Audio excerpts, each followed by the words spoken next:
थाना के हालात आप देख सकते हैं, क्या हाल है। यहाँ पर हम पहुंचे हैं ससराली एरिया के पास, जहाँ पर हर गांव यहाँ का इम्पैक्ट में है, उन पर बहुत ज्यादा असर है और बहुत ही ज्यादा बाढ़ की मार झेल रहा है।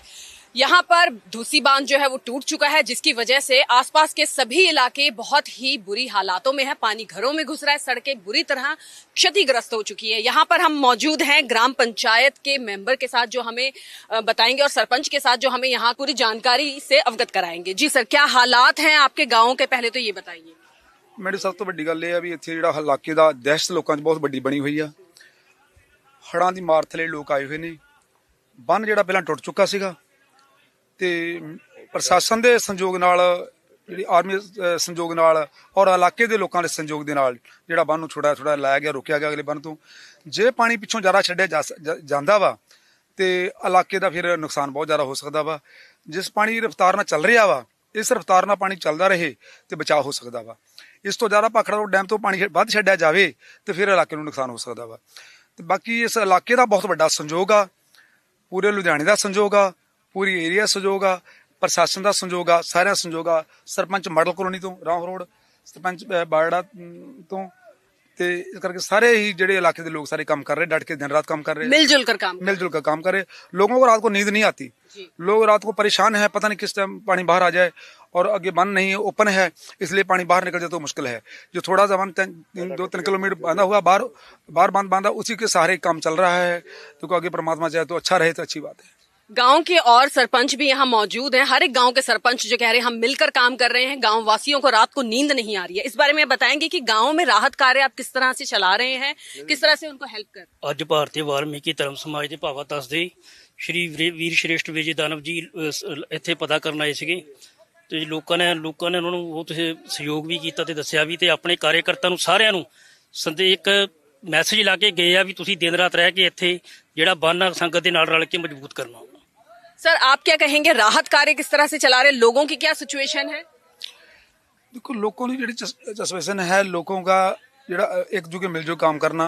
और जहाँ के डीसी साहब जो मंशू जैन है, जैन साहब जहाँ आके मेहनत से काम करते हैं, प्रशासन विजिट कर रहा है, प्रशासन डटा रहा। डीसी साहब आप डटे रहे, और मंत्री जो भी मंत्री भी आए, पर जो डीसी साहब ने अपना मौके का दिखाया काम और डट के लोगों के साथ खड़ के काम किया। राहत की सामग्री बट रही है सर यहाँ? लोगों के संयोग से बट रही है, बाहर से सरकार प्रशासन की तरफ से, प्रशासन से नहीं, लोगों के संयोग, लोग इकट्ठा करके अपना लंगर बना के लेकर आपस में कर रहे हैं। हजे तो अपने करण जोग है, लोग कर रहे हैं। तो जिससे ऊपर कोई नुकसान होता तो हम प्रशासन की और सरकार की जरूरत है, सरकार सहायता करेगी तभी लोगों का बचाव हो सकता है। क्योंकि जमीनों का जो नुकसान हुआ है, मजदूरों का नुकसान, सब, और इलाके का नुकसान, हम तो यही कहते हैं परमात्मा इस इलाके का बचाव कर दे, इससे बहुत बड़ी बात है। जैसे सारा पंजाब ही बड़ा डूबा हुआ है। इन एरियो में ज्यादा मार पड़ी हुई है, जहाँ पर पानी के पास बसे हुए इलाके हैं, यहाँ पर ज्यादा पानी की मार पड़ी है। और साथ में ये बताना चाहेंगे कि यहाँ पर जो पशु हैं, जीव है, जो उनके लिए भी खतरा, संकट पैदा हो रखा है इस वक्त पे। पशुओं के लिए मनुष्य नालों ज्यादा खतरा पशु के लिए है, क्यों हर इंसान तो भाग दौड़ के उधर करता है। पशु बांधे हुए, भूखे है, प्यासे, कहाँ कैसे करना, जब देखो पट्टे नहीं रहेंगे खेतों में, तूड़ी नहीं रहेगी, तो वहाँ का क्या खाएंगे। पशुओं के लिए इंसानों से ज्यादा मुश्किल है, पशुओं के लिए भैया, और जो जीव जंतु सबके लिए मुश्किल बनी हुई है। और जब बन से टूट जाता है, सही ढंग से टूट जाता तो ओपन बन थोड़ा सा बाहर ना बन लगता तो सारे लुधियाने को नुकसान है। ये अकेला गांव के एरिया के लोगों को नुकसान नहीं, पूरे गांव को बहुत बड़ा, पूरे शहर को, लुधियाने को बहुत बड़ा नुकसान है इस पानी का। इसकी मार दूर तक पड़ेगी क्योंकि भारी बारिश हो रही है, भारी बारिश के, और जिस डैम से ज्यादा पानी छोड़ा जाता है तो इसका बहुत बड़ा नुकसान लुधियाने का हो सकता है। प्रशासन से कोई कुछ गुहार है आप लोगों की? प्रशासन से यही गुहार है, प्रशासन को यही कहना चाहते हैं, जैसे संजोग कर रहे हैं, ज्यादा संजोग करो लोगों के साथ। लोग उत्साह कर रहे हैं तो भी उत्साह करो, यही गुहार है, अब तक यही गुहार है। उसके बाद फिर जो क्या होता है तो फिर उसी हिसाब से बात किया जाए। जीवना बहुत मुश्किल गुजर हो रहा है। जिस दिन का ये पानी आया है, उस दिन का सबका जीवन, दिन रात नींद उड़ चुकी है लोगों की, रात को नींद नहीं आती। बच्चों को जगा के रखते हैं, पता नहीं क्या हो जाना, बच्चों को लेके ऊंची जगह निकलना पड़ेगा, तो इसलिए सारे लोगों को परेशानी है बहुत ज्यादा। जीवन दिहाड़ीदार ने उन्होंने वास्ते ज्यादा औखा, क्योंकि दैनिक खाना लेते हैं, कमा के लियाते ने ते बच्चे नूं खवांदे ने। हुण ना ते दिहाड़ी लग रखदी है ते ना कोई होर काम हुंदा, वो बेचारे घरां 'च डके ने। कुछ सतलुज दा बहुत डर। मेडिकल टीम वगैरह का क्या हाल है, कुछ पहुंची है यहाँ पर सरकार की तरफ से, प्रशासन की तरफ से? जो बीमार लोग हैं उनको देखने के लिए किसी तरह की मदद? ਮੈਡੀਕਲ ਟੀਮਾਂ ਆਉਂਦੀਆਂ ਨਹੀਂ ਜੀ, ਥੋੜਾ ਬਹੁਤਾ ਸਹਾਰਾ ਦਿੰਦੀਆਂ ਨੇ ਡਾਕਟਰ, ਉਦੋਂ ਬਾਅਦ ਫਿਰ ਜਾਂਦੇ ਹੁਣ ਸਾਰੇ। ਨਿਕਾਲਤੇ ਹੈ ਗੇੜਾ ਮਾਰਤੇ ਨਿਕਲ ਜਾਤੇ ਜਿਵੇਂ ਨਾ ਮਤਲਬ ਆਪ ਵਿਆਹ ਦੇ ਬੁਲਾਏ ਹੋਏ ਨੇ, ਵਿਆਹ ਦੇ ਬੁਲਾ ਕੇ ਆਇਆ, ਸਗਨ ਫੜਾਇਆ ਤੇ ਚਲ ਗਏ। फॉर्मेलिटी विजिट हो, ਫਾਰਮੈਲਿਟੀ ਵਿਜ਼ਿਟ ਹੁੰਦੀ ਆ, ਇਹ ਨਹੀਂ ਪਤਾ ਵੀ ਪਬਲਿਕ ਮਰ ਕਿਵੇਂ ਰਹੀ ਆ। ਕਿਸੇ ਨੇ ਪੇਟ ਭਰ ਕੇ ਖਾਣਾ ਨਹੀਂ ਖਾਧਾ ਅੱਜ ਤੱਕ ਪਿੰਡ ਦੇ ਵਿੱਚ। ਅਸੀਂ ਇਸ ਪਿੰਡ ਦੇ ਬਸਿੰਦੇ ਆ, ਸਾਨੂੰ ਪਤਾ ਵੀ ਅਸੀਂ ਰਾਤ ਨੂੰ 12 ਵਜੇ ਆਏ ਨਾ, ਸਵੇਰ ਨੂੰ 5 ਵਜੇ ਘਰੇ ਜਾਂਦੇ, ਅੱਖਾਂ ਨੀਂਦ ਨਹੀਂ ਪੂਰੀ ਹੁੰਦੀ। ਇਹਦਾ ਆਂਦੇ ਜੇ ਇੱਥੇ ਬੰਨ ਟੁੱਟ ਗਿਆ, ਲੁਧਿਆਣਾ ਹੋ ਗਿਆ ਖਤਮ, ਇਹਨਾਂ ਨੂੰ ਤਾਂ ਕੋਠੀ ਮਿਲਣੀ ਚੰਡੀਗੜ੍ਹ ਮਿਲ ਜੂ ਜਾਂ ਦਿੱਲੀ ਮਿਲ ਜੂ, ਮੁੜ ਕੇ ਮਰਨਗੇ ਕੌਣ? ਸਾਡੇ ਲੋਕ आम नागरिक ही इसकी मार। ਅਸੀਂ ਮਰਨੇ ਆ ਜੀ, ਅਸੀਂ ਮਰਨਾ, ਕਿਸੇ ਹੋਰ ਨੇ ਨਹੀਂ ਮਰਨਾ। ਆ ਜਿੰਨਾ ਭਾਈਚਾਰਾ ਖੜਾ ਇਹਨਾਂ ਦੀ ਮਦਦ ਨਾਲ ਬੰਨ ਲੱਗ ਗਿਆ, ਨਹੀਂ ਤਾਂ ਮੈਨੂੰ ਲਿਖਾ ਕੇ ਪ੍ਰਸ਼ਾਸਨ ਲਵਾ ਕੇ ਦਿੰਦਾ। 7-8 ਦਿਨਾਂ ਤੋਂ ਜਦੋਂ ਤੋਂ ਲੱਗੇ ਹੋਏ ਆ, ਡਰ ਦੇ ਨਾਲ ਜੀ। ਬੱਚੇ ਕਹਿੰਦੇ ਕਿ ਅੱਗੇ ਲੈ ਜਾਈਏ, ਕੋਈ ਮਾਸਿਆਂ ਕੋ ਜਾ ਰਿਹਾ, ਕਦੇ ਜਾ ਰਿਹਾ। ਬੰਨ ਜਾ ਕੇ ਦੇਖੋ ਘਰਾਂ ਦੇ ਵਿੱਚ ਜੀ, ਘੱਟ ਤਾਂ 8-8 ਫੁੱਟ ਲਾਏ ਹੋਏ ਨੇ ਜੀ, ਸਿਰਫ ਦਰਿਆ ਦੇ ਕਾਰਨ। ਬਈ ਟੁੱਟ ਗਿਆ, ਨੀਂਦ ਤਾਂ ਆਂਦੀ ਨਹੀਂ ਨਾ ਪਈ, ਬਿਲਕੁਲ ਹੀ। ਆਂਦੇ ਨੇ ਮੰਤਰੀ ਲੋਕ, ਡਾਉਂਦੇ ਰਾਤ ਨੂੰ, ਖਾਵਾਂ ਡਾਉਂਦੇ ਰਾਤ ਨੂੰ 10 ਵਜੇ ਫੋਨ ਕਰਦੇ ਨੇ, ਬੰਨ ਟੁੱਟ ਗਿਆ ਜੀ, ਭੱਜ ਲਓ ਜੀ। ਬੂਦਗਾਹ ਡੁੱਬ ਗਿਆ ਜੀ, ਆ ਜੀ ਆਪਣੇ ਚੂੜਾਲ ਪਹੁੰਚ ਗਿਆ ਜੀ, ਆ ਬਾਇੜੇ ਪਹੁੰਚ ਗਿਆ ਜੀ। ਕੁਦਰ ਨਹੀਂ ਹੈਗਾ ਜੀ, ਲੋਕਾਂ ਨੂੰ ਮਾੜਾ ਸਮਝਾਇਆ ਜਾਵੇ, ਜਿਹੜੀ ਆਪਣੀ ਖਵਾਹ ਡਾਂਦੇ ਨਾ ਡਾਣ। बहुत बहुत इंपॉर्टेंट बात अभी इन्होंने बोली है कि अफवाहों की मार ज्यादा पड़ रही है, क्योंकि इनको रात भर चैन नहीं मिल पा रहा है, क्योंकि कहीं ना कहीं से बातें उड़ाई जा रही हैं, चाहे वो कुछ गलत मीडिया कर्मियों के द्वारा उड़ाया जाए, चाहे आम मैसेजेस के थ्रू, सोशल मीडिया के थ्रू आ रहे हैं, या फिर लोग यहाँ पर पहुंचकर बातें बना रहे हैं कि बाढ़ अब टूटा तब टूटा। उसकी वजह से यहाँ के लोगों की रात भर की नींदें उड़ी रहती हैं, जो कि बहुत ही सीरियस प्रॉब्लम है। हाँ जी, बच्चे स्कूल में नहीं जा रहे, उन्हों के चक्कर में भेज ही नहीं रहे। ट्यूशन जाते वो नहीं भेजे, कब पता नहीं कब टूट जाए, कब पानी आ जाए। कोई मन के ना शहर जाने के तरसते हैं, फैक्ट्रियों में जो कनेक्टिविटी टूट गई है सड़कों, सबके बिल्कुल ही। ये नहीं है मन के चलो हम यहाँ पे आए तो फोन कर देते जी टूट गया जी, चलो जी भाग दो, पूरे गांव को लॉसमेंट करा दो जी, बांध टूट गया। होता कुछ नहीं है, यहाँ पे फोन करो कुछ भी नहीं है। अब ये बोले रहे बांध टूट गया, पानी आ गया, ससराली में आ गया जी, बूदगढ़ में आ गया, देखो जी पानी तो 1 फुट तक पानी है। ठीक है, कंट्रोल में है, मगर इतना डरा रहे हैं, बात ही छोड़ दो। रात को 12 में फोन कर दे, बांध टूट गया जी, ये कर लो वो कर लो। यहाँ पे देखा जाए तो मान के चलो अभी तो बहुत बढ़िया है। ठीक है जी, कुदरत, हम ये ख्वाजा जी का शुक्रगुजार ये करते हैं, वही उसने अपने मतलब कदम आगे लाने से पीछे कर लिए हैं। जो स्थिति कंट्रोल में है, ये लोगों के संयोग जो है, अब भाईचारा खड़ा है, लोग खड़े हैं, सारे श्रद्धालु खड़े हैं, सब लोग खड़े हैं। इनके जो स्थिति कंट्रोल में है, इन लोगों की सहायता से है, जो दिन रात मेहनत करके उन्होंने बंद को रोका हुआ है।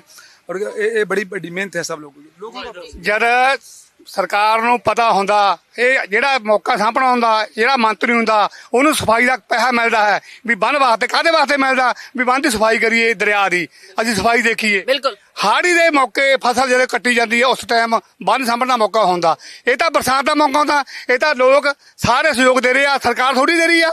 ਆ ਦਿਨ ਰਾਤ ਹੈਰਾਨ ਹੋ ਰਿਹਾ ਸੰਗਤ, ਦਿਨ ਰਾਤ ਮੀਂਹ ਪੈ ਰਿਹਾ ਵਾ ਤਾਂ ਮਾੜਾ ਮੋਟਾ ਕੰਟਰੋਲ ਹੋ ਰਿਹਾ। ਜੇ ਸਰਕਾਰ ਨੂੰ ਫਿਕਰ ਹੁੰਦਾ, ਇਹਦਾ ਵੋਟਾਂ ਲੈ ਕੇ ਘਰ ਜਾ ਵੜਦੇ ਆ। ਜੇ ਇਹਨਾਂ ਨੂੰ ਪਤਾ ਹੁੰਦਾ ਵੀ ਜਨਤਾ ਹੈਰਾਨ ਹੁੰਦੀ ਆ, ਕਿੰਨੇ ਪਿੰਡ, ਇਕੱਲੇ ਪਿੰਡ ਨਹੀਂ ਸਾਰਾ ਲੁਧਿਆਣਾ ਹੜੂਗਾ ਜੇ ਕਿ ਟੁੱਟ ਗਿਆ ਨਾ ਲੋਕ ਸਹਿਯੋਗ ਦੇਣ। ਤਾਂ ਇਹ ਲੋਕਾਂ ਦਾ ਧੰਨਵਾਦ ਆ, ਸਾਡੇ ਸਰਪੰਚਾਂ ਪੰਚਾਂ ਦਾ, ਜਿੰਨੇ ਵੀ ਸਾਰੇ ਪਿੰਡ ਆ, ਸੰਗਤ ਆ, ਇਹਨਾਂ ਦਾ ਬਹੁਤ ਧੰਨਵਾਦ ਆ। ਜੇ ਆਪਾਂ ਸਰਕਾਰ ਦਾ ਕਹੀਏ, ਸਰਕਾਰ ਨੂੰ ਇਹ ਫਿਕਰ ਹੁੰਦਾ ਵੀ ਸਾਡੀ ਜਨਤਾ, ਸਾਡੇ ਪਿੰਡ, ਕੀ ਇੱਥੇ ਜਿਹੜੇ ਬੱਚੇ ਪੜ੍ਹਨ ਜਾਂਦੇ ਆ, ਕੀ ਉਹਦੀ ਪੜ੍ਹਾਈ ਨਹੀਂ ਮਰ ਰਹੀ? ਲੋਕ ਮਿਹਨਤੀ ਆ, ਸ਼ਹਿਰ ਕੰਮ ਕਰਦੇ ਆ, ਉਹਦੀ ਤੇ ਦਿਹਾੜੀ ਨਹੀਂ ਮਰਦੀ ਵਿਚਾਰਿਆਂ ਦੀ, ਮਿਹਨਤੀ ਲੋਕ ਆ। ਸਰਕਾਰ ਨੂੰ ਤਾਂ ਆਪਣਾ ਹੀ ਆ, ਬਸ ਕਿਸੇ ਦਾ ਕੋਈ ਫਿਕਰ ਨਹੀਂ ਹੈਗਾ। ਜੇ ਫਿਕਰ ਹੁੰਦਾ, ਹਾੜੀ ਦੇ ਵਿੱਚ ਫਸਲ ਕੱਟੀ ਜਾਂਦੀ ਆ, ਉਸ ਟਾਈਮ ਬੰਨ ਦੀ ਇਹ ਮੁਰੰਮਤ ਕਰਾਉਣ, ਜਿੱਥੇ ਦੇਖ ਠੋਕਰ ਲਾਣ। ਹੁਣ ਕੀ ਠੋਕਰ ਲੱਗ ਜਾਣਗੀਆਂ? ਹੁਣ ਤਾਂ ਪਾਣੀ ਬੇਸ਼ਰਮ ਆ, ਤਾਂ ਉੱਪਰਲਾ ਖਵਾਜਾ ਬਲੀ ਤਾਂ ਗੁਰ ਬਾਬਾ ਨਾਨਕ ਹੀ ਆ, ਪਰ ਇਹਨਾਂ ਨੇ ਕੋਈ ਘੱਟ ਨਹੀਂ ਕੀਤੀ ਹੈਗੀ। ਕੋਈ ਸਫਾਈ ਕਰਦੇ ਆ, ਪੈਸੇ ਲੈ ਜਾਂਦੇ ਆ, ਸਫਾਈ ਕਰਦੇ ਆ। ਸਰਕਾਰਾਂ ਨੂੰ ਤਾਂ ਪਤਾ, ਜਨਤਾ ਨੂੰ ਪਤਾ ਵੀ ਹੈ ਨਹੀਂ ਵੀ ਕੀ ਕਰਦਾ ਕਿ ਨਹੀਂ ਕੀ ਕਰਦੇ। ਜੇ ਫਿਕਰ ਹੁੰਦਾ ਪਹਿਲਾਂ ਕੰਮ ਕਰਦਾ ਬੰਦਾ, ਪਰ ਹੁਣ ਕਿੰਨੀ ਜਨਤਾ ਹੈਰਾਨ ਹੋ ਰਹੀ ਆ। ਦੇਖੋ ਬੇਅੰਤ ਜਨਤਾ ਹੋ ਰਹੀ ਆ, ਇਹਨਾਂ ਦਾ ਕੀ ਜਾਣਾ? ਇਹ ਤਾਂ ਕੋਠੇ 'ਚ ਬੈਠੇ ਆ, ਕੋਈ ਚੰਡੀਗੜ੍ਹ ਬੈਠਾ, ਕੋਈ ਕਿੱਥੇ ਬੈਠਾ, ਆ ਲੋਕ ਮਰ ਰਹੇ ਆ। ਇਹ ਆ ਗੱਲ ਵੀ ਸਰਕਾਰ ਨੂੰ ਫਾਇਦਾ ਤਾਂ ਹੁੰਦਾ, ਸਰਕਾਰ ਨੂੰ ਆਪਾਂ ਤਾਂ ਮੰਨਦੇ ਆ ਬਣੀ ਹੋਈ ਆ ਵੀ ਲੋਕਾਂ ਦੇ ਨਾਲ ਸਾਥ ਦਿੰਦੀ ਆ, ਲੋਕਾਂ ਨਾਲ ਖੜਦੀ ਆ। ਹਾੜੀ ਦੇ ਮੌਕੇ ਆ ਕੇ ਲੋਕਾਂ ਨੂੰ ਪੁੱਛੇ ਵੀ ਭਾਈ ਕਿੱਥੋਂ ਬੰਨ ਟੁੱਟਿਆ ਆਪਣਾ। ਸਰਪੰਚ ਨੂੰ, ਪੰਚਾਇਤ ਨੂੰ ਅੱਗੇ ਪੁੱਛੇ ਵੀ ਕਿੱਥੇ ਆਪਣਾ ਬੰਨ ਲਾਣਾ, ਆਪਾਂ ਠੋਕਰ ਲਾਣੀ ਆ, ਕਿੱਥੇ ਪੱਥਰ ਲਾਣਾ। ਨਹੀਂ, ਕੋਈ ਨਹੀਂ। ਇਹ ਤਾਂ ਹੁਣ ਮੌਕੇ ਤੇ ਆ ਤਾਂ ਸਾਰੇ ਪਿੰਡੂ ਲੋਕ ਲੱਗਾ, ਟਰੈਕਟਰ ਲੱਗੇ ਆਪਦੇ, ਜ਼ਿਮੀਦਾਰ ਲੱਗੇ ਆ। ਜ਼ਿਮੀਦਾਰ ਤਾਂ ਮਰਿਆ ਵਾ, ਫਸਲ ਮਰ ਗਈ ਸਾਰੀ, ਸਾਰੇ ਬੋਰਡ ਡੇਗੇ, ਸਾਰੀਆਂ ਮੋਟਰਾਂ ਡੇਗੀਆਂ, ਤੇ ਫਿਰ ਕੋਲੋਂ ਤੇਲ ਜਲ ਰਿਹਾ। ਇਹ ਆ ਵੀ ਸਰਕਾਰ ਦਾ ਕੰਮ ਇਹ ਹੁੰਦਾ, ਸੰਗਤ ਦੇ ਨਾਲ, ਬੰਦਿਆਂ ਨੇ ਪਰਿਆਂ ਦੇ ਨਾਲ ਖੜਨਾ, ਕੰਮ ਕਰਨਾ। ਵੀ ਪਹਿਲਾਂ ਹੀ ਆ ਕੇ ਸਰਪੰਚਾਂ ਕਹਵੇ ਭਾਈ ਆਪਾਂ ਜੋ ਨੁਕਸਾਨ ਨਹੀਂ ਹੋਣ ਦੇਣਾ, ਆਪਾਂ ਪਹਿਲਾਂ ਹੀ ਮੁਰੰਮਤ ਕਰੀਏ ਉਹਦੀ। ਪਰ ਇਹਨਾਂ ਨੂੰ, ਸਰਕਾਰਾਂ ਨੂੰ ਕੋਈ ਯਾਦ ਨਹੀਂ, ਇਹਨੂੰ ਕੋਈ ਪਤਾ ਨਹੀਂ ਹੈਗਾ। ਇਹਦਾ ਜਨਤਾ ਹੀ ਲੱਗ ਰਹੀ ਆ ਸਾਰੇ ਮੇਰੇ ਪਿੰਡੂ ਭਾਈ ਭਰਾ ਜਿੰਨੇ ਆ ਸ਼ਹਿਰੋਂ ਜਿੰਨੇ ਵੀ ਆਲੇ ਦੁਆਲੇ ਪਿੰਡ ਆ ਕੋਈ ਸਾਰੀ ਸਹਾਇਤਾ ਕਰ ਰਹੇ ਆ, ਸਾਰੇ ਕਰ ਰਹੇ ਆ। ਇਹ ਆ जी, ग्राउंड रियलिटी पे जब हम आए देखें तो लोग कितने परेशान दिखते हैं। असली हकीकत उन्हीं की जुबान से पता चलती है कि आखिर वो बाढ़ की कितनी बुरी तरह मार झेल रहे हैं। कागजी कार्रवाई चाहे जो मर्जी हो रही हो, पेपर अखबारों में चाहे जो मर्जी आ रहा हो, हमारा चैनल आम लोगों तक पहुंच कर रहा है, उनकी हकीकत दिखाने की कोशिश कर रहा है कि किस तरह से वास्तव में जो लोग इस दुख को, इस दंश को झेल रहे हैं, उनका क्या हाल है। आप लाइव तस्वीरें देखेंगे अभी बाढ़ की, गलियों की, और हालात इतने बदतर हो चुके हैं कि लोगों की रात की नींद उड़ी हुई है। तो यहाँ के हालातों के बारे में आप थोड़ा और विस्तार पूर्वक बताएंगे कि किस तरह की प्रॉब्लम झेल रहे हैं आप? हालत बहुत बुरी है जी, बहुत ज्यादा बुरी है। ਇੱਥੋਂ 200-250 ਕਿੱਲਾ ਸੀ ਉਹ ਵੀ ਸਾਰਾ ਰੁੜ ਗਿਆ। ਬਜ਼ੁਰਗਾਂ ਦਾ, ਸਾਡੇ ਬਜ਼ੁਰਗਾਂ ਦਾ ਨਾ ਉਹ ਹੈ ਨਹੀਂ ਹੁਣ। ਬਜ਼ੁਰਗ 40-80 ਸਾਲ ਤੋਂ ਬੰਨ ਪੁਰਾਣਾ ਸੀ, 80 ਸਾਲ ਤੋਂ ਬੰਨ ਬਹੁਤ ਜ਼ਿਆਦਾ ਬੱਟੇ ਬੁੱਟੇ ਪਾਏ ਹੋਏ, ਟਿੱਪਰ ਨੰਗੇ ਹੋਏ ਸੀ, ਉਹ ਵੀ ਟੁੱਟ ਗਿਆ। ਹੁਣ ਆ ਨਵਾਂ ਬੰਨ ਬਣ ਰਿਹਾ ਜੀ, ਤੇ ਪੂਲਰ ਵੀ ਰੁੜ ਗਏ, ਜ਼ਮੀਨਾਂ ਵੀ ਰੁੜ ਗਈਆਂ। ਹੁਣ ਸਰਕਾਰ ਵੀ ਨਹੀਂ ਕੁਛ ਕਰ ਰਹੀ। ਸਰਕਾਰ ਆਂਦੀ ਆ ਫੋਟੋ ਕਰਾ ਕੇ ਚੱਲ ਜਾਂਦੀ ਆ, ਆਂਦੀ ਆ, हेल्प नहीं दे रही। ਨਹੀਂ ਦੇ ਰਹੀ, ਕੁਛ ਵੀ ਨਹੀਂ ਦੇ ਰਹੀ। ਆ ਨਵਾਂ ਬੰਨ ਬਣ ਰਿਹਾ, ਤੁਹਾਡੇ ਸਾਹਮਣੇ ਬਣ ਰਿਹਾ ਜੀ, ਦੇਖੋ।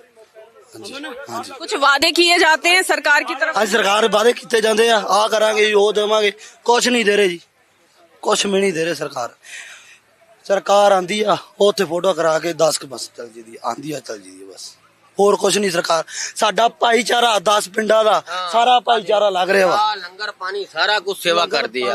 खाने पीने का अरेंजमेंट आप लोग आपस में मिलकर? ਪਿੰਡਾਂ ਚੋਂ ਆ ਰਿਹਾ ਜੀ, ਜਿੰਨਾ ਵੀ ਆਪਣੇ ਇੱਥੇ ਲੱਗੇ ਦੇ ਪਿੰਡ ਆ, ਵੈਸੇ ਦੂਰੋਂ ਵੀ ਆ ਰਿਹਾ। ਜਿਹੜੀਆਂ ਟਰੈਲੀਆਂ ਵੀ ਆ ਰਹੀਆਂ, ਮਿੱਟੀ ਦੀਆਂ ਭਰ ਕੇ ਆ ਰਹੀਆਂ, ਇਹ ਖੰਨੇ ਤੱਕਰੋਂ ਆ ਰਹੀਆਂ ਆ। ਖੰਨੇ ਤੱਕ ਵੀ ਜਿਹੜੇ ਸੇਵਾਦਾਰ ਆ ਰਹੇ ਆ, ਬਹੁਤ ਆ ਰਹੇ ਆ, ਬਹੁਤ ਮਤਲਬ ਤੇ ਦੂਰ ਤੋਂ ਆ ਰਹੇ ਸੇਵਾਦਾਰ। ਗੱਲ ਇਹ ਆ ਵੀ ਜਦੋਂ ਪਿੱਛੇ ਹੜ ਆਪਣਾ ਢਾਹ ਲੱਗੀ ਆ ਕਿ ਨਹੀਂ, ਇੱਥੋਂ ਕਮ ਸੇ ਕਮ ਕਿਲੋਮੀਟਰ ਦੂਰ ਹੋਣਾ ਆ।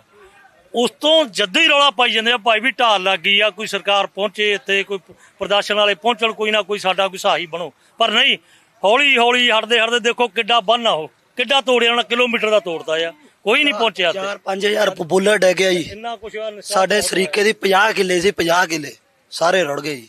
अगर बात करें जिन लोगों के घर कच्चे हैं, गांव में ऐसे भी लोग हैं जिनके घर कच्चे हैं, उनका किस तरह से गुजर बसर हो? ਬਸ ਉਹ ਤਰਪਾਲਾਂ ਲੈ ਕੇ ਬੈਠੇ ਆ ਵਿਚਾਰੇ, ਮੀਂਹ ਚੋਰਿਆ ਪਾਣੀ ਬੈਠ ਰਹੇ ਅਗੇ ਉਹਨਾਂ ਦੇ ਵਿੱਚ ਜਾ ਬੈਠੇ ਆ ਵਿਚਾਰੇ। ਜਾਂ ਗੁਆਂਢੀਆਂ ਦੇ ਹਾਂਜੀ, ਗੁਆਂਢੀਆਂ ਦੇ ਕਿਸੇ ਦੇ ਘਰ ਵਧੀਆ ਆ, ਇਹਨਾਂ ਦਾ ਘਰ ਵਧੀਆ, ਉਹਦੇ ਬੈਠੇ ਆ, ਉਹਨਾਂ ਦੇ ਬੈਠ ਕੇ ਜਾ ਕੇ ਵਿਚਾਰੇ। ਉਹਦਾ ਬੁਰਾ ਹਾਲ। ਮਾਲ ਪਸ਼ੂ ਵੀ ਇੱਥੋਂ ਚੱਕ ਕੇ ਲੈ ਗਏ ਹੋਰ ਪਾਸੇ, ਵੀ ਪਤਾ ਨਹੀਂ ਕਿਹੜੇ ਟਾਈਮ ਸਾਨੂੰ ਭੱਜਣਾ ਪੈ ਜਾਣਾ ਆ। ਬੱਚੇ ਬੂਚੇ ਵੀ ਹੋਰ ਪਾਸੇ ਪਹੁੰਚਾਤੇ, ਜਿਹੜਾ ਸਮਾਨ ਹੁੰਦਾ ਕੀਮਤੀ ਆ ਜਾਂ ਕੁਝ ਵੀ ਆ, ਉਹ ਆਪਣੇ ਟਿਕਾਣੇ ਤੇ ਲਾਏ। ਇਹ ਸਾਰੇ ਕੰਮ ਜਿਹੜੇ ਆ ਪਿੰਡਾਂ ਵਾਲੇ ਜਿਹੜੇ ਜ਼ਿਮੀਦਾਰ ਆ, ਟਰੈਕਟਰ ਟਰਾਲੀਆਂ ਉਹਨਾਂ ਦੀ ਆ, ਸਾਰੇ ਉਹੀ ਕਰ ਰਹੇ ਆ। ਹੋਰ ਕੋਈ ਸਰਕਾਰ ਦੀ ਕੋਈ ਸਹੂਲਤ ਨਹੀਂ ਇੱਥੇ ਹੈਗੀ। ਬਰਾਬਰ ਖੜੇ ਆ ਕੇ ਜਾਂ ਕੋਈ ਲੰਗਰ ਦੀ, ਜਾਂ ਕੋਈ ਪੈਸੇ ਦੀ, ਜਾਂ ਕੋਈ ਚਾਰੇ ਦੀ, ਕੋਈ ਨਹੀਂ ਇਹਨਾਂ ਦੀ ਕੋਸ਼ਿਸ਼ ਦੇ ਰਹੇ। ਪਿੰਡਾਂ ਦੀ ਕਰ ਰਹੇ ਆ। ਬਹੁਤ ਧੰਨਵਾਦ। ਇੱਕ ਗੱਲ ਸਮਝਾਉਣਾ ਚਾਹੁੰਦਾ ਜੀ, ਲੁਧਿਆਣੇ ਵਾਸੀ ਨੂੰ ਮੜਾਪ ਦਾ ਐਨ ਠੀਕ ਠਾਕ ਰਹਿਣ। ਆਹੀ ਬੰਨ ਆ ਬਸ, ਕੱਲਾ ਆਹੀ ਬੰਨ। ਜੇ ਕੰਮ ਟੁੱਟ ਗਿਆ ਸਾਰਾ ਕੰਮ ਫ੍ਰੀ ਜਾਣ ਦੇਣਾ। ओके, धन्यवाद। Thank you. तो आप देख रहे हो हालात क्या हैं, कितनी ज्यादा निराशा है लोगों के बीच में सरकार के प्रति कि कहां से ये हेल्प जो जितनी पहुंचनी चाहिए उतनी पहुंच नहीं रही है।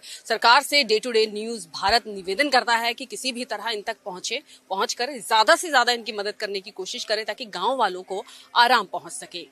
बने रहे day to day news Bharat के साथ और चैनल को लाइक, शेयर और सब्सक्राइब करना ना भूलें।